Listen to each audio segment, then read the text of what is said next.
Good evening po sa inyong lahat. Good evening din po, Father. Batiin natin ang mga katabi natin. Good evening. Tama naman na, para makita ako, tinanggal pa yung mga bulaklak sa harapan ko, no? Hindi daw ako makita at tayong lahat ngayon ay tunay na nagpapasalamat at nagdiriwang sa unang pagdalaw ng ating mahal na pong Jesus Nazareno sa ating simbahan, ang Our Lady of the Assumption Parish. Muli natin palakpakan, pasalamatan ang ating pong Jesus Nazareno. Viva pong Jesus Nazareno! Viva pong Jesus Nazareno! Viva pong Jesus Nazareno! Tinatawanan ako ng mga taga-Quiapo.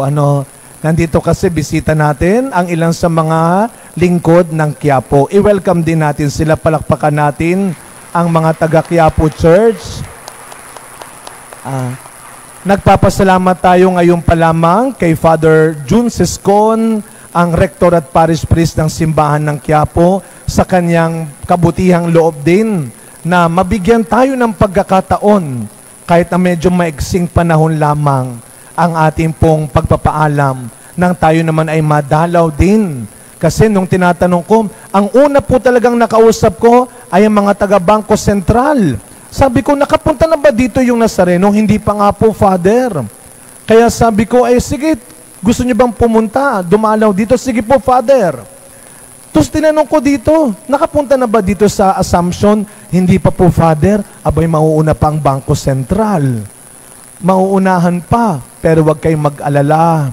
Kapag nanay ang tumawag, hindi makakatanggi ang anak. Amen? Totoo po ba yun, mga nanay? Opo. Totoo ba yan, mga anak? Kapag ang nanay mo na ang nag-text at gumawa ng kung ano-anong dahilan, uuwi ka sa kanya. Iiwan mo, bibitawan mo, kakalimutan mo ang lahat ng ginagawa mo para sa nanay mo. Kaya nandito ang anak dahil mahal niya ang kanyang ina. Palakpakan natin ang ating mahal na Birheng Maria. Kaya kung mahal natin ang ating pong Jesus Nazareno, dapat mahal din natin ang kanyang ina. At kung tayo ay mga anak ni Maria, dapat mahal din natin ang kanyang anak. Hindi mapaghihiwalay ang pag-ibig natin sa mag-ina. Kaya nga nandito tayo. Nagpapasalamat tayo sa Diyos ngayon pa lamang sa biyayang ibinigay niya sa atin. Sabi nila, kapag daw po pumupunta ang mga tao sa Quiapo, ang daming hinihingi. Alam niyo po ba, kahapon pa kami hindi makapaniwala sa mga nangyayari. Sinundo namin ang pong Nazareno kasama sila Tito Ronald, ilang opisyal, mga ihos, sila Brother Jared, at iba-iba pang mga volunteers natin, pati mga bisita natin, sila Nana Ising sa ibang simbahan, sumama. Ganong ka-excited ang pamayanan ng Leberisa na madalaw ng poong Nazareno. At alam mo ninyo, nung kami ipabalik na, di nakisiksik naman ako dun sa sasakyan, tiis-tiis na lang sa bilad ng araw. Nung nakita ko yung picture, wow, talagang wala na nga akong buhok talaga, no? Bilad ka ba naman sa araw? May hangin-hangin pa. Pero ang ganda ng pagkaka-picture. Parang poster ng pelikula. Pero alam mo ninyo, nung dumadaan yung sasakyan sa TAF, ang akala ko makikirino lang, tinaf pa nga. Sinulit-sulit na yung pagbibilad sa akin. No?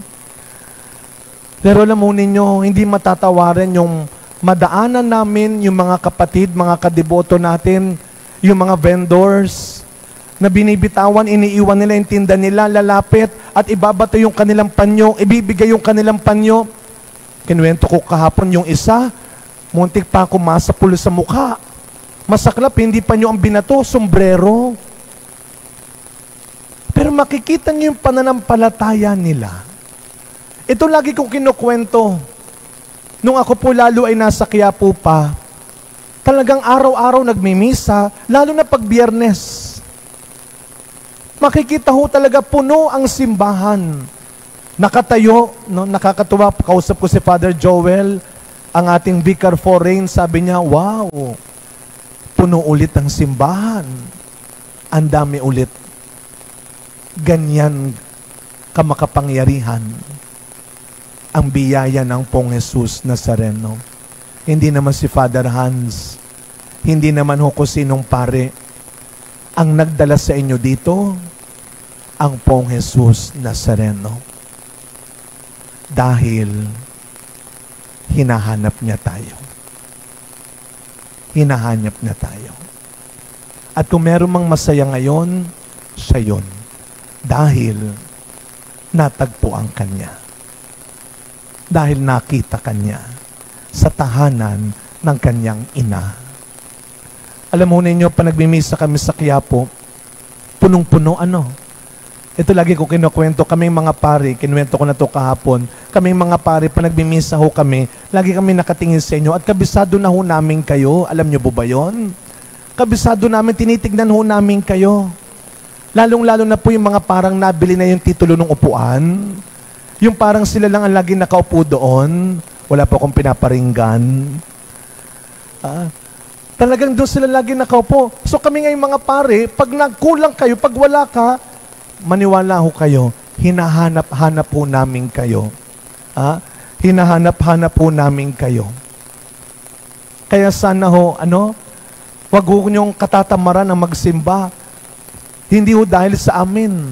Hindi dahil sa choir. Hindi dahil sa laki o air condition na simbahan. Wag niyong katatamaran, pagsasawaan ang magsimba dahil kay Kristo. Dahil sa Pong Jesus Nazareno.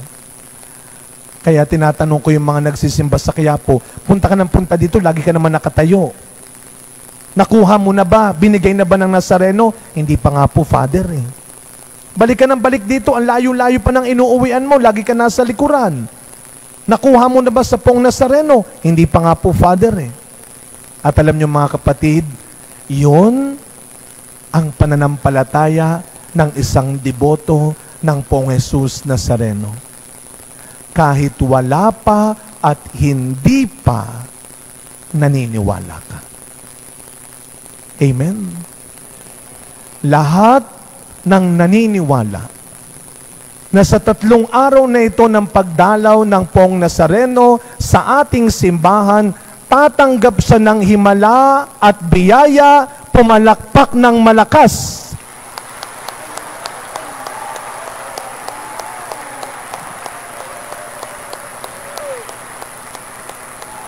Sabihin natin ng malakas, thank you, Lord. Thank you, Lord. Diba?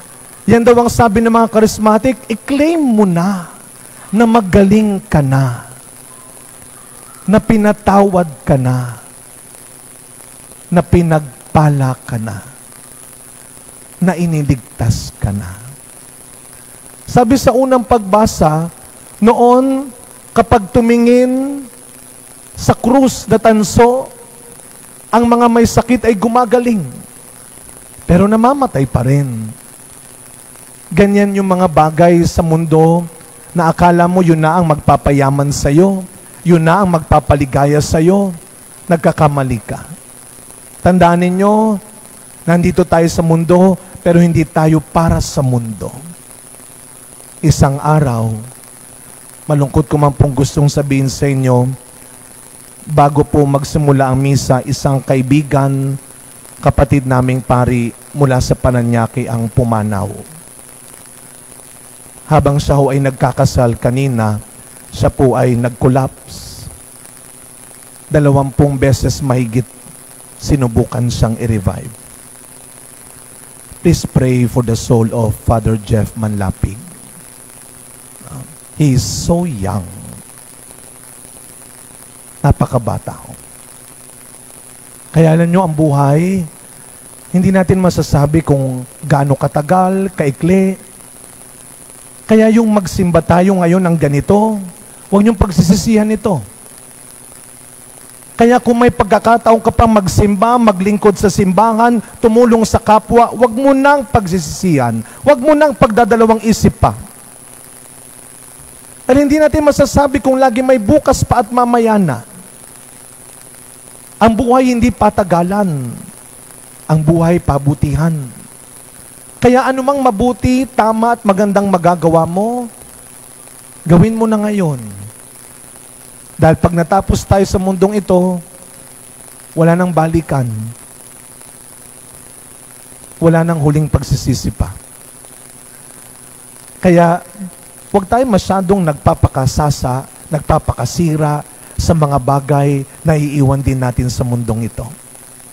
Kaya ang sabi sa Ebanghelyo, hindi na tanso ang ating titignan, kundi ang Poong Jesus Nazareno.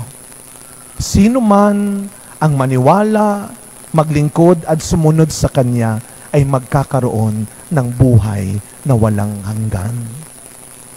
Kaya mga kapatid, unang araw pa lamang ito,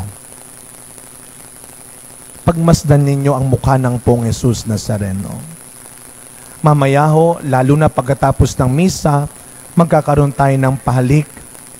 Ito ngayon palang pinapaalala ko na. Baka naman maubos ang oras nyo sa kakapicture-picture lang. Siguraduhin po ninyo, habang nakapila kayo, nakatitig kayo sa kanyang mukha. Hindi lang para humingi, hindi lang para makiusap, kundi para makinig.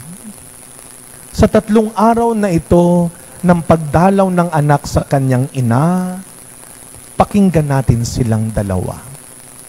Maniwala kayo. Pagkatapos ng 3 araw na ito, may mabuti, may magandang mangyayari sa iyo at sa iyong pamilya. Mahal na mahal tayo ng mag-ina. Hindi tayo pababayaan ni Maria, kaya lagi niyang inilalapit sa atin si Jesus, ang kanyang anak.